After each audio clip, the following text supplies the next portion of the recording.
കാൽനടയാത്രക്കാരനെ ഇടിച്ചിട്ട് നിർത്താതെ പോയ ബൈക്ക് പിന്നാലെ മോഷണം പോയി. വാഹനം അന്വേഷിച്ചു പോയ പോലീസിന് പോലും ആദ്യം വിശ്വസിക്കാനാകാത്ത സംഭവമാണ് ഒറ്റപ്പാലത്ത് നടന്നത്. ഒറ്റപ്പാലം പട്ടണത്തിൽ നടന്ന അപകടത്തിലെ വാഹനമാണ് പോലീസ് അന്വേഷിച്ചു ചെന്നപ്പോഴേക്കും ഉടമയുടെ വീട്ടിൽ നിന്ന് മോഷണം പോയത്. ഒടുവിൽ തൃത്താലയിൽ നിന്ന് വാഹനം ഉപേക്ഷിക്കപ്പെട്ട നിലയിൽ കണ്ടെത്തിയതോടെയാണ് പോലീസിനും മോഷ്ടിക്കപ്പെട്ടതാണെന്ന് മനസ്സിലായത്. കഴിഞ്ഞ മെയ് 12 രാത്രിയിലാണ് ഒറ്റപ്പാലം സ്വദേശിയായ 55-കാരൻ നടന്നു പോകുന്നതിനിടെ പട്ടണത്തിൽ വെച്ച് ബൈക്ക് ഇടിക്കുന്നത്.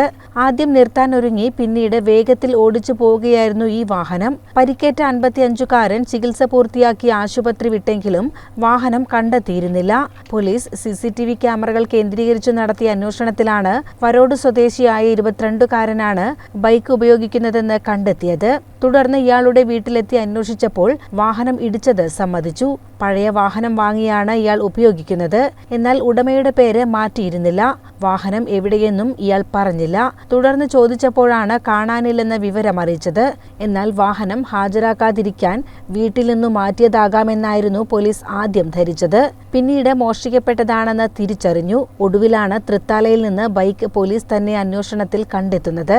ബൈക്ക് ഒറ്റപ്പാലത്തെ ട്രാഫിക് യൂണിറ്റിലെ യാർഡിലേക്ക് മാറ്റി. ബൈക്ക് ഉപയോഗിച്ചയാൾക്കെതിരെ പിഴയടക്കമുള്ള നടപടികൾ സ്വീകരിക്കുമെന്ന് പോലീസ് അറിയിച്ചു. SI M സുനിലിന്റെ നേതൃത്വത്തിലായിരുന്നു അന്വേഷണം. CCN ഒറ്റപ്പാലം.